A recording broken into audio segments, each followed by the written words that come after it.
Hey guys, welcome back to my YouTube channel. This is Anmol Verma. Today we are going to start our brand new topic of accountancy, that is introduction to partnership firm.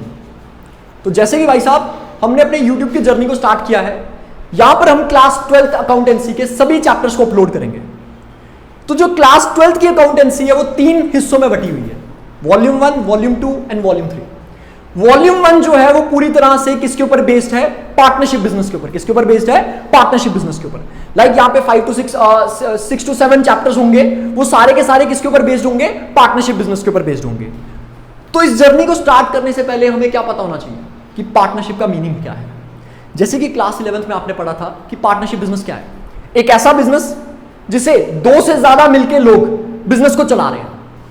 एक ऐसा business जिसे 2 से ज्यादा लोग मिलकर चला रहे हैं। वो लोग क्या करते हैं? बिजनेस में मिलकर पैसा लगाते हैं, जितना भी प्रॉफिट या लॉस होता है उसे क्या करते हैं? मिलकर डिस्ट्रीब्यूट करते हैं। वंस अगेन रिपीट करता हूं, पार्टनरशिप बिजनेस क्या है? एक ऐसा बिजनेस जहां पर मिलकर लोग पैसा लगा रहे हैं, जितना प्रॉफिट हो रहा है उसे मिलकर डिस्ट्रीब्यूट कर रहे हैं, और बिजनेस की मैनेजमेंट में भी मिलकर क्या कर रहे हैं? पार्टिसिपेशन कर रहे हैं। इस तरह के बिजनेस को हम क्या बोलते थे? Partnership business. तो आइए जरा देखिए कि इसके मीनिंग में क्या बोला गया है। Partnership is the relationship between persons who have agreed to share the profits of the business carried on by all or any of them acting for all. इसमें यह चीज बोली गई है कि पार्टनरशिप क्या है? एक रिश्ता है। पार्टनरशिप क्या है? एक रिश्ता है। किसके बीच का? पार्टनर्स के बीच का, जो किस चीज के लिए एग्री कर चुके हैं कि व्यापार में जितना भी प्रॉफिट होगा हम उसे क्या करेंगे? मिलकर डिस्ट्रीब्यूट करेंगे। एंड यहां पर ये जो लाइन लिखी गई है ये बहुत ही ज्यादा इंपॉर्टेंट है। इस लाइन से आपके 1 वर्ड में जो है वो क्वेश्चंस आते हैं। Business carried on by all or any of them acting for all. इस लाइन में क्या लिखा गया है? बिजनेस के अंदर जितने भी डिसीजंस होते हैं या तो वो म्यूचुअली सभी के द्वारा मिलकर लिए जाते हैं, लाइक 6-7 जने थे, या तो क्या होगा? वो 6-7 जने मिलकर म्यूचुअली डिसीजंस लेंगे, या एक बंदा सभी के बिहाफ पे क्या करेगा? डिसीजंस को लेगा। मान लो आप सब बच्चों ने और मैंने मिलकर एक पार्टनरशिप बिजनेस शुरू किया, या तो क्या होगा? आप लोग और हम सब मिलकर बिजनेस को चलाएंगे, मिलकर डिसीजंस लेंगे, या फिर आपके बिहाफ पे क्या कर सकता हूं? मैं डिसीजन ले सकता हूं। फॉर एग्जांपल मान लो आज शाम मैंने किसी आउटसाइड कंपनी के साथ मैं कॉन्ट्रैक्ट में आ चुका हूं और वहां पर मैंने अपने सिग्नेचर कर दिए हैं। ऑटोमेटिकली आप सभी लोग उस कॉन्ट्रैक्ट में क्या कर जाओगे? बाइंड कर जाओगे। मेरे द्वारा किया गया एक्ट आप लोगों को क्या कर देगा? उस चीज के अंदर बाइंड कर देगा। ये चीज समझ आ गई? इसीलिए बोला गया या तो बिजनेस सभी के द्वारा चलाया जाता है, या एक बंदा सभी के बिहाफ पे क्या कर सकता है? डिसीजंस को ले सकता है। इसी के साथ भाई साहब हमारा जो पार्टनरशिप का मीनिंग है वो क्या हो चुका है? कंप्लीट हो चुका है। अब हम चलते हैं अपने फीचर्स की तरफ। हाँ तो बच्चे, जैसे कि आपने देखा कि अभी हमने पार्टनरशिप के मीनिंग को कंप्लीट कर लिया है। अब हम पार्टनरशिप के फीचर्स के बारे में बात करते हैं। तो बारी बारी एक एक फीचर को हम यहां पे एक्सप्लेन करेंगे। सबसे पहला फीचर कौन सा बोला गया है? 2 और मोर पर्सन। सबसे पहला फीचर कौन सा बोला गया है? 2 और मोर पर्सन। जैसे कि आपको पता है क्लास 11th में आपने पढ़ा था कि पार्टनरशिप बिजनेस को शुरू करने के लिए मिनिमम पार्टनर कितने होने चाहिए? मिनिमम कितने होने चाहिए? 2। एंड मैक्सिमम कितने होने चाहिए? भाई साहब पहले मैक्सिमम पार्टनर्स कितने होते थे? 100 होते थे। ठीक है, बाद में रूल्स के अंदर कुछ अमेंडमेंट हुई थी और उसे कितना कर दिया गया? मैक्सिमम पार्टनर्स को कितना कर दिया गया? 50।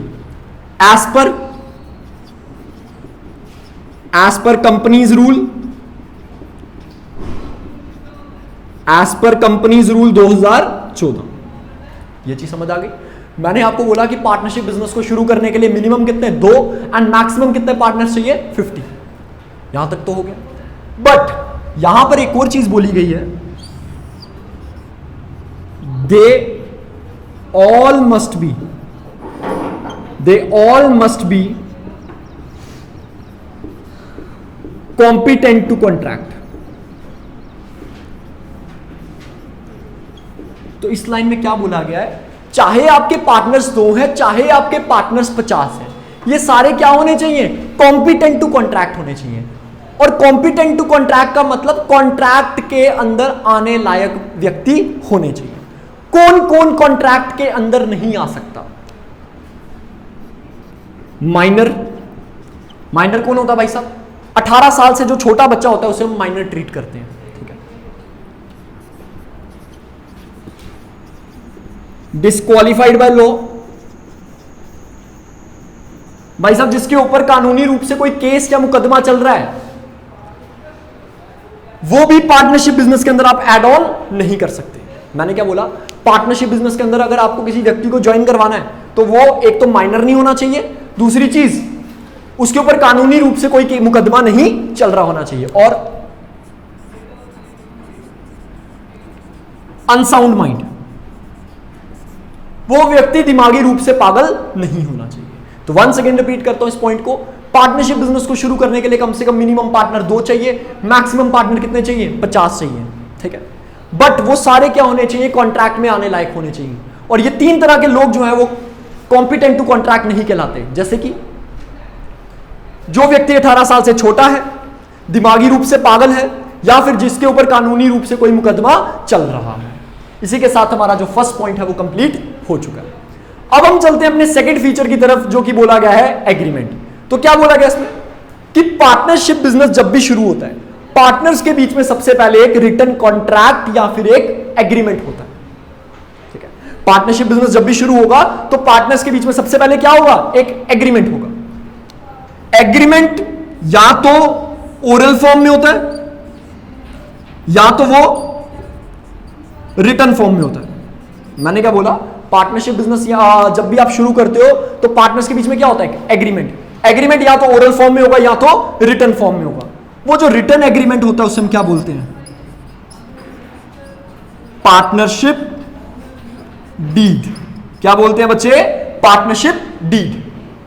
मैंने क्या बोला, पार्टनरशिप बिजनेस शुरू करने के लिए पार्टनर्स के बीच में क्या होना जरूरी है, एक एग्रीमेंट। एग्रीमेंट रिटन फॉर्म में भी हो सकता है या फिर ओरल फॉर्म में भी हो सकता है। हम रिटन एग्रीमेंट को क्या बोलते हैं, पार्टनरशिप डीड बोलते हैं, जिसके अंदर सभी क्या लिखे होते हैं, रूल्स एंड रेगुलेशंस। क्या लिखे होते हैं, सभी रूल्स एंड रेगुलेशन। इसी के साथ बच्चे हमारा जो सेकंड फीचर है वो भी कंप्लीट हो चुका है। अब हम चलते हैं अपने थर्ड फीचर की तरफ, जो कि क्या बोला गया, प्रॉफिट शेयरिंग।